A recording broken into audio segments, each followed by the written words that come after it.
Hello, and welcome to Family Folktales from the Nashville Public Library. I'm Susan Poulter, a librarian at the Main Library. Today's story is The Nightingale, a story by Hans Christian Andersen found in Andrew Lang's Yellow Fairy Book. In China, as I dare say you know, the emperor is Chinese, and all his courtiers are also Chinese. The story I am going to tell you happened many years ago, but it is worthwhile for you to listen to it before it is forgotten. The emperor's palace was the most splendid in the world, all made of priceless porcelain, but so brittle and delicate that you had to take great care how you touched it. In the garden were the most beautiful flowers, and on the loveliest of them were tied silver bells which tinkled, so that if you passed, you could not help looking at the flowers. Everything in the emperor's garden was admirably arranged with a view to effect, and the garden was so large that even the gardener himself did not know where it ended. If you ever got beyond it, you came to a stately forest with great trees and deep lakes in it. The forest sloped down to the sea, which was a clear blue. Large ships could sail under the boughs of the trees, and in these trees there lived a nightingale. She sang so beautifully that even the poor fisherman who had so much to do stood and listened when he came at night to cast his nets. "How beautiful it is," he said. But he had to attend to his work and forgot about the bird. When she sang the next night and the fisherman came there again, he said the same thing. "How beautiful it is." From all the countries round came travelers to the emperor's town, who were astonished at the palace and the garden. But when they heard the nightingale, they all said, "This is the finest thing of all." The travelers told all about it when they went home, and learned scholars wrote many books upon the town, the palace, and the garden, but they did not forget the nightingale. She was praised the most, and all the poets composed splendid verses on the nightingale in the forest by the deep sea. The books were circulated throughout the world, and some of them reached the emperor. He sat in his golden chair and read and read. He nodded his head every moment, for he liked reading the brilliant accounts of the town, the palace, and the garden. But the nightingale is better than all, he saw written. "What is that?" said the emperor. "I don't know anything about the nightingale. Is there such a bird in my empire and so near as in my garden? I have never heard it. Fancy reading for the first time about it in a book." And he called his first lord to him. He was so proud that if anyone of lower rank than his own ventured to speak to him or ask him anything, he would say nothing but "Pooh," and that does not mean anything. "Here is a most remarkable bird which is called a nightingale," said the emperor. "They say it is the most glorious thing in my kingdom. Why has no one ever said anything to me about it?" "I have never before heard it mentioned," said the first lord. "I will look for it and find it." But where was it to be found? The first lord ran up and down stairs, through the halls and corridors, but none of those he met had ever heard of the nightingale. And the first lord ran again to the emperor and told him that it must be an invention on the part of those who had written these books. "Your imperial majesty cannot really believe all that is written. There are some inventions called the black arts." "But the book in which I read this," said the emperor, "is sent me by his great majesty the Emperor of Japan, so it cannot be untrue, and I will hear the nightingale. She must be here this evening. She has my gracious permission to appear, and if she does not, the whole court shall be trampled underfoot after supper." "Sing pay," said the First Lord, and he ran up and downstairs, through the halls and corridors, and half the court ran with him, for they did not want to be trampled underfoot. Everyone was asking after the wonderful nightingale, which all the world knew of, except those at court. At last they met a poor girl in the kitchen, who said, "Oh, I know the nightingale well. How she sings! I have permission to carry the scraps over from the court meals to my poor sick mother, and when I am going home at night, tired and weary, and rest for a little in the wood, then I hear the nightingale singing. It brings tears to my eyes, and I feel as if my mother were kissing me."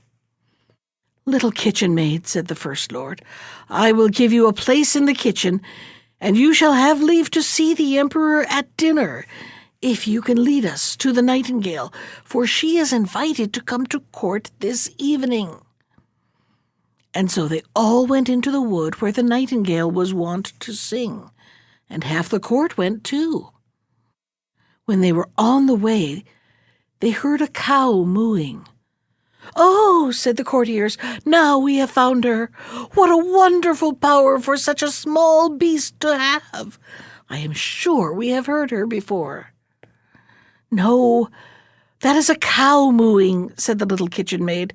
"We are still a long way off." Then the frogs began to croak in the marsh. "Splendid," said the Chinese chaplain. "Now we hear her. It sounds like a little church bell." "No, no, those are frogs," said the little kitchen maid. "But I think we shall soon hear her now." Then the nightingale began to sing. "There she is," cried the little girl. "Listen, she is sitting there." And she pointed to a little dark gray bird up in the branches. "Is it possible?" said the First Lord. "I should never have thought it. How ordinary she looks!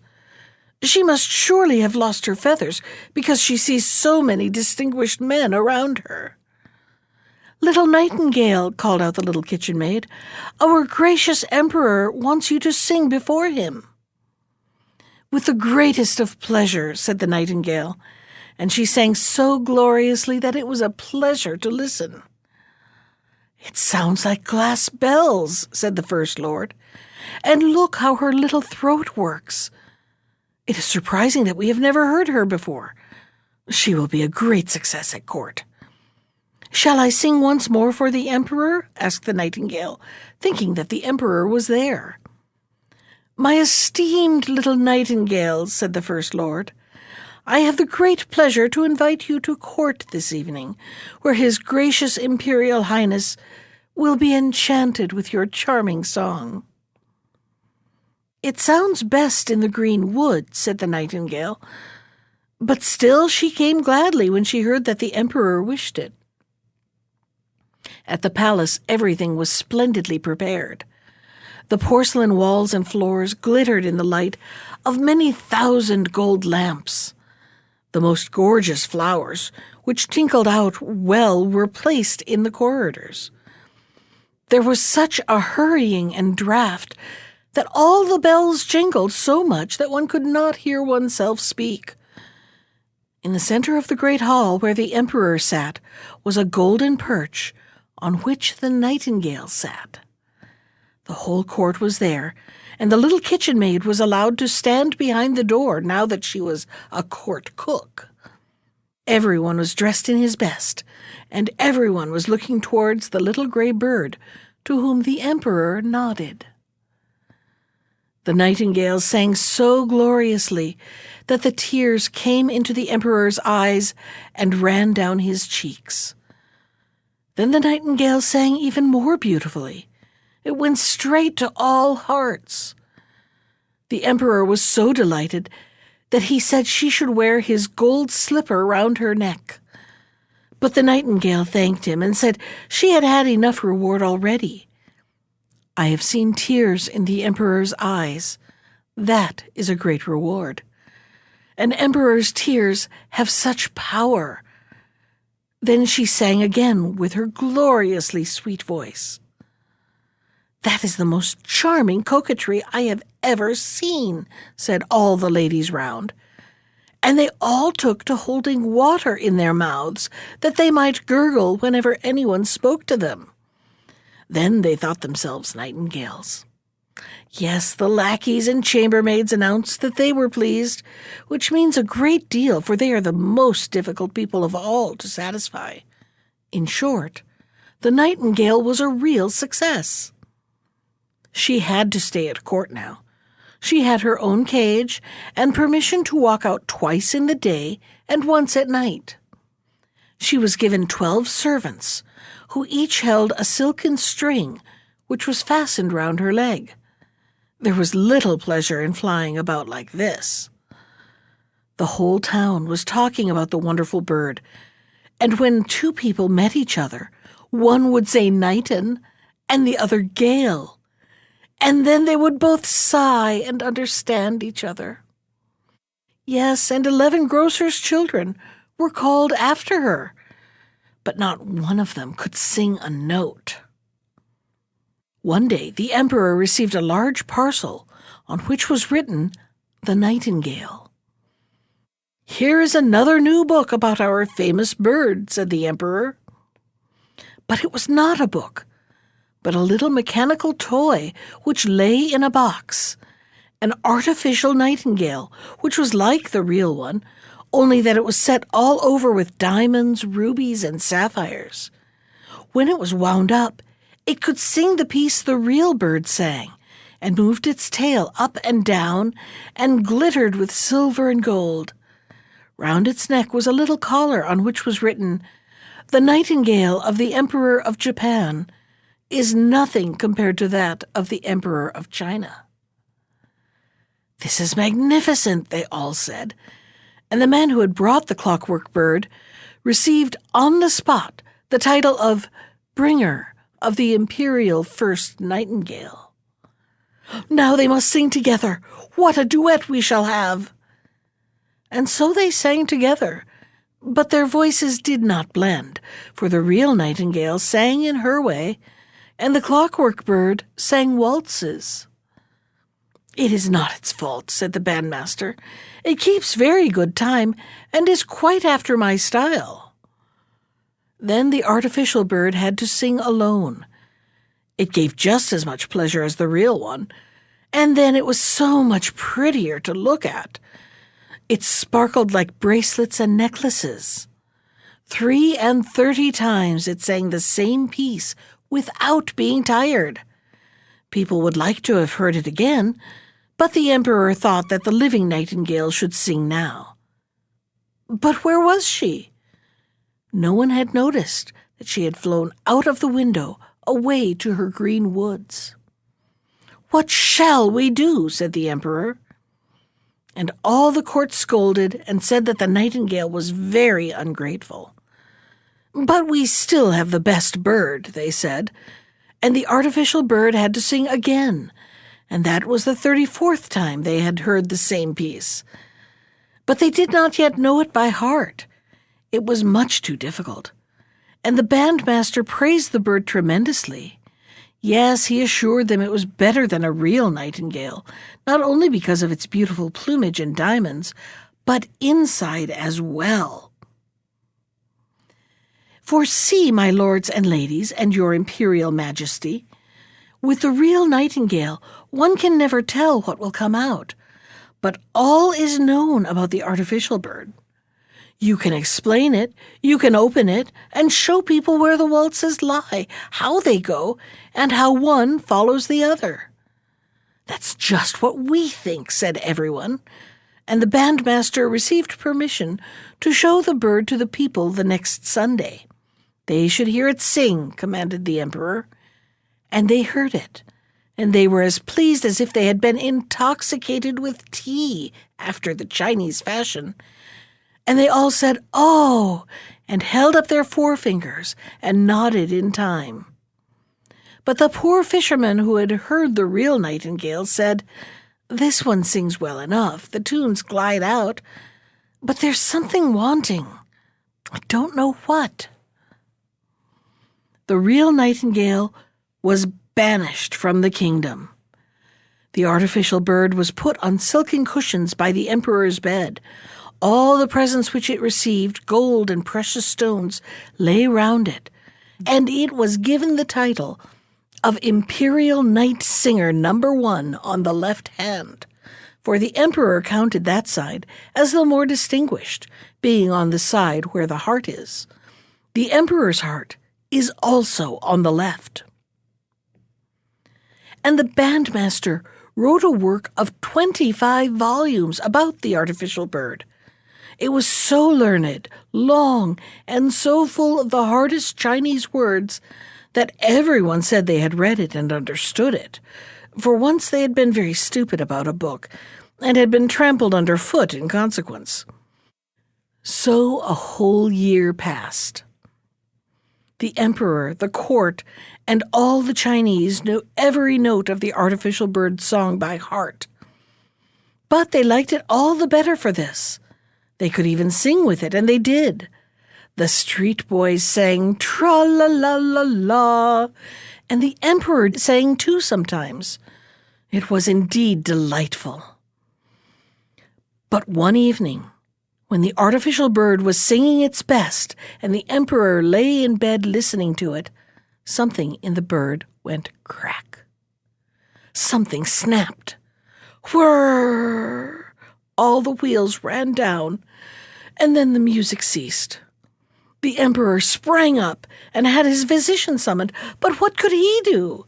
Then the clockmaker came, and after a great deal of talking and examining, he put the bird somewhat in order, but he said that it must be very seldom used, as the works were nearly worn out, and it was impossible to put in new ones.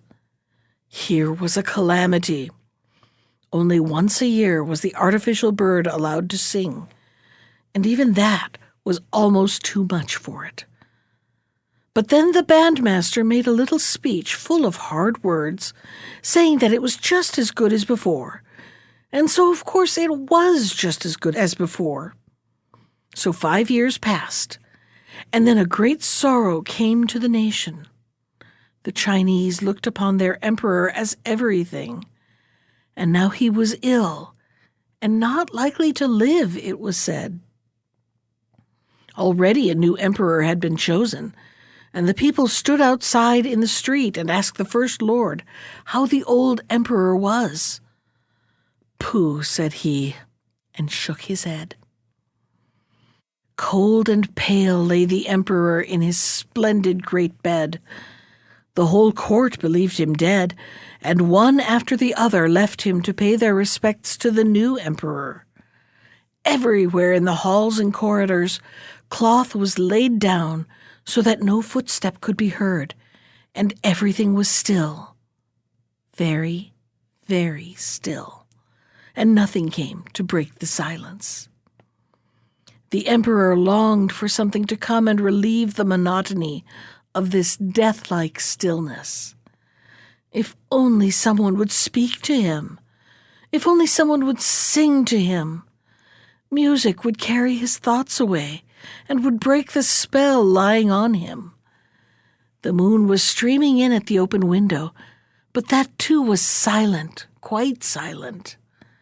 "Music, music!" cried the emperor. "You little bright golden bird, sing, do sing! I gave you gold and jewels. I have hung my gold slipper round your neck with my own hand. Sing, do sing!" But the bird was silent, and there was no one to wind it up, and so it could not sing, and all was silent, so terribly silent. All at once there came in at the window the most glorious burst of song. It was the little living nightingale, who, sitting outside on a bough, had heard the need of her emperor, and had come to sing to him of comfort and hope. And as she sang, the blood flowed quicker and quicker in the emperor's weak limbs, and life began to return. thank you," said the emperor. "You divine little bird. I know you. I chased you from my kingdom, and you have given me life again. How can I reward you?" "You have done that already," said the nightingale. "I brought tears to your eyes the first time I sang. I shall never forget that. They are jewels that rejoice a singer's heart. But now sleep and get strong again. I will sing you a lullaby." And the emperor fell into a deep, calm sleep as she sang. The sun was shining through the window when he awoke, strong and well. None of his servants had come back yet, for they thought he was dead, but the nightingale sat and sang to him. "You must always stay with me," said the emperor. "You shall sing whatever you like, and I will break the artificial bird into 1,000 pieces." "Don't do that," said the nightingale. "He did his work as long as he could. Keep him as you have done. I cannot build my nest in the palace and live here, but let me come whenever I like. I will sit in the evening on the bough outside the window, and I will sing you something that will make you feel happy and grateful. I will sing of joy and of sorrow. I will sing of the evil and the good which lies hidden from you. The little singing bird flies all around, to the poor fisherman's hut, to the farmer's cottage, to all those who are far away from you and your court. I love your heart more than your crown, though that has about it a brightness as of something holy. Now I will sing to you again, but you must promise me one thing." "Anything," said the emperor, standing up in his imperial robes, which he had himself put on, and fastening on his sword, richly embossed with gold. "One thing I beg of you. Don't tell anyone that you have a little bird who tells you everything. It will be much better not to." Then the nightingale flew away. The servants came in to look at their dead emperor, and the emperor said, "Good morning." That was The Nightingale from Andrew Lang's Yellow Fairy Book. Special thanks to Ginger Sands for our theme music.